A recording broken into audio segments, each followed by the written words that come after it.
Well, welcome back to 42nd Street Pete's Grindhouse, and today's episode is going to be a little bit different because I'm going to take you back to the early 70s, or maybe early mid 70s, to a wrestling promotion out in Detroit called Big Time Wrestling.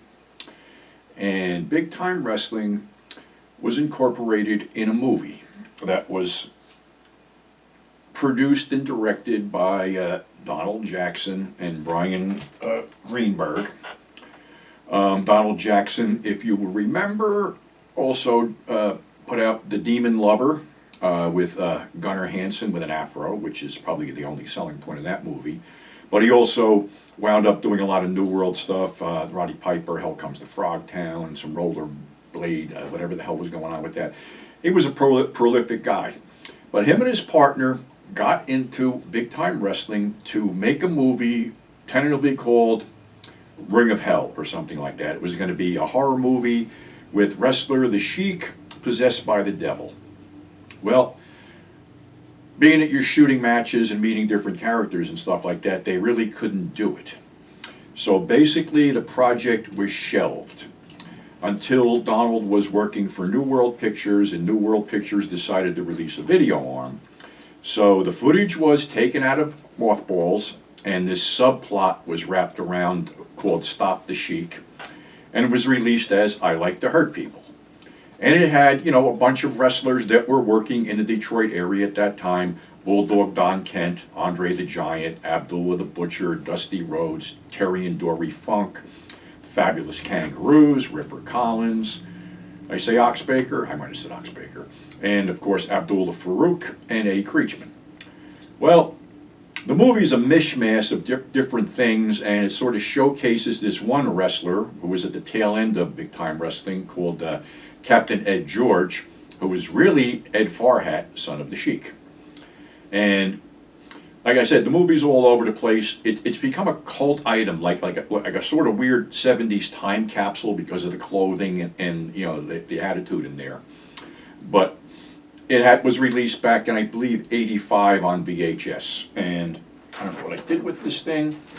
Somebody decided to put it out as part of a triple feature, so it's on the bottom half of this DVD from Image. I don't know if it's probably still out there, but anyway, it's out there.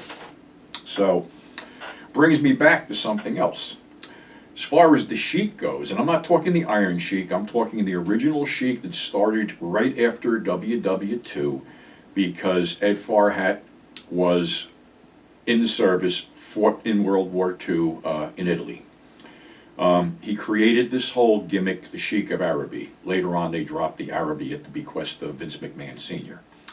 Basically, the Sheik never spoke, had a slave girl with him that actually was his wife, and would eventually down the line use managers like Ernie Roth, who would become Abdullah Farouk, and then would be lured away to work for the WWF as the Grand Wizard of Wrestling. And another loudmouth with oversized sunglasses and a huge cigar, Eddie the Brain Creechman. The Sheik had an incredible run, and he owned the Detroit territory. Which is weirdly, it wasn't covered in that Vice TV thing, Tales from the Territories, and I'm sure there's a lot of tales coming out of there. Basically, the Sheik kept himself on top. The Sheik was rarely ever, if all, ever pinned, and usually, if his opponent won, it was because the Sheik was disqualified or counted out or something. He pretty much ruled the roost. But one of his best friends became his most constant opponent, Bobo Brazil, an African-American wrestler who was the everyman, the ultimate good guy who was basically fighting the evil Sheik all the time. And like I say, outside of the ring, they were very close friends. But going back to 1967, and this is sort of like a Black History Month moment, and you going back into the 60s, there was a shitload of race riots. I was living close to Newark when they had the Newark riots. In 67, out in Detroit, this was all over an unlicensed bar, but it was a lot more than that. There had been constant harassment of black clubs and black neighborhoods by the police. It exploded. The time it was over 40 people were dead. I think 5 city blocks were burned down. Businesses were ruined and looted and stuff like that. The city was in chaos. It might have been a week or a few days after the riots, the Sheik did something that he thought would heal the city, or at least attempt to heal the city. And you have to realize that the Sheik had a lot of empathy for minorities because, of course, he was Middle Easterner, and he was considered a minority back then. And, you know, wrestling audiences down in the South were segregated. And one time he went down south and teamed with another civil rights advocate, Sputnik Monroe. So what he did was he held the United States title and he put it up in a Texas death match against Bobo Brazil and allowed Bobo to pin him and win the title. Didn't matter whether you were black or white in that arena, good won out over evil. The everyman, the great hero Bobo Brazil, beat the evil Sheik, and that's the way it was. And that's the way the Sheik worked. This book just came out, which I just read, and a lot of people are saying that I've talked to that a lot of it may be detrimental, maybe bullshit, whatever. The thing is, the Sheik was so closely guarded in his gimmick, he never broke kayfabe. He never spoke in public. He never broke character in public. If someone had the balls to call him Ed, he would get the guy on the side and tell him, basically, you call me Ed again, I'll fucking kill you. The Sheik's territory was a territory known as the punch and kick territory. There was very little wrestling. It was mostly brawling, and it had a lot of brawlers in there.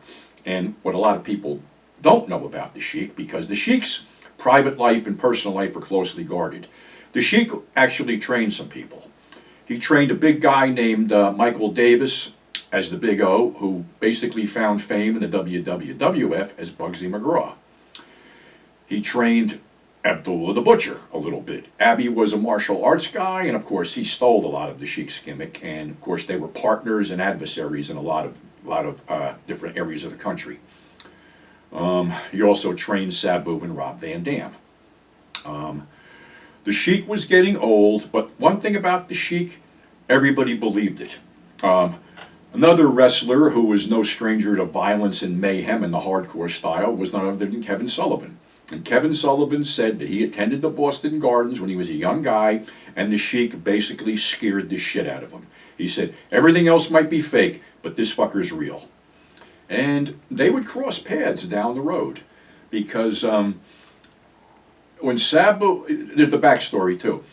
The Sheik had basically couldn't do too much in the United States after a while, especially in the 90s. His body was broken down, he was getting older, he had several health scares, so he had basically gone to Japan at the bequest of Onita to work for FMW.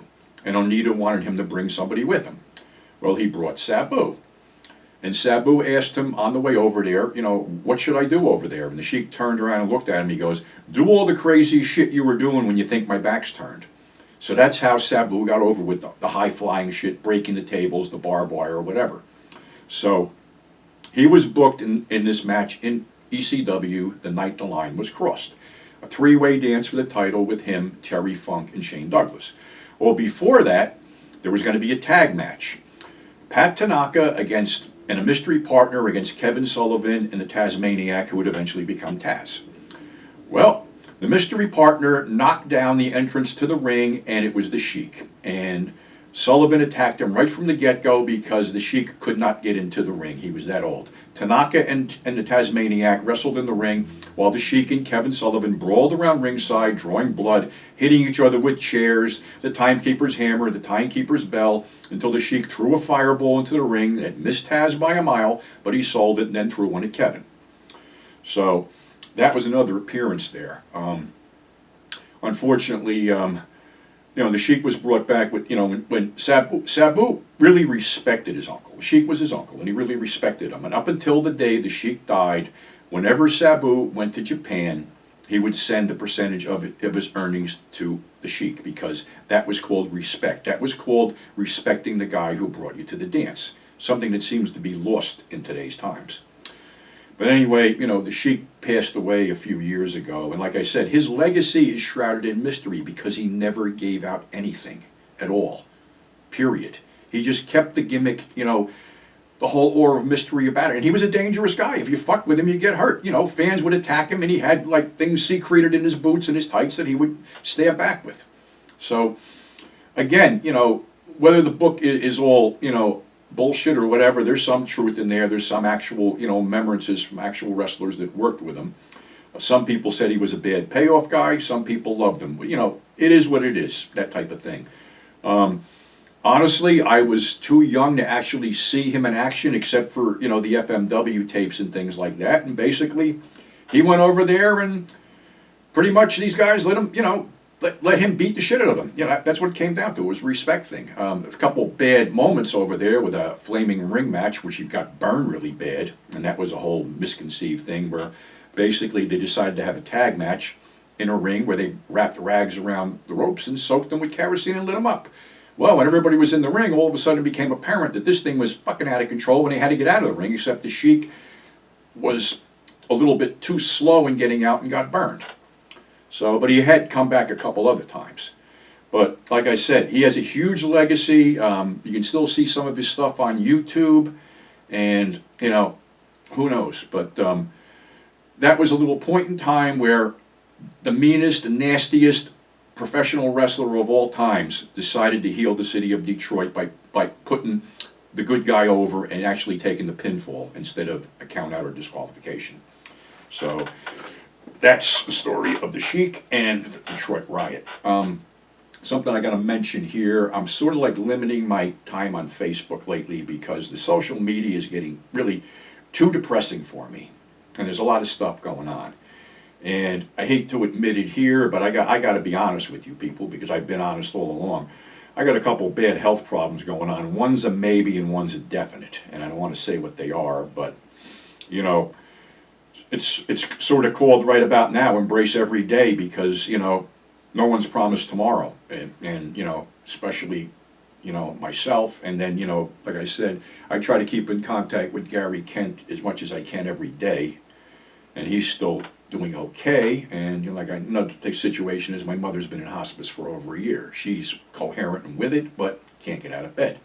So certain situations I have to deal with all the time, which aren't fun, and then I get this double whammy thrown on me. So, like I said, no one's promised tomorrow, and I never asked for anything out of anybody watching this thing, except maybe when I sell something if you're interested. And I'm going to keep this going as long as I can. Not trying to be morose or depressing. I'm just telling it like it is, like I usually do. So when I find out more about what's going on, maybe I'll share it. But just bear in mind, I'm doing the best I can to stay healthy and keep this thing going.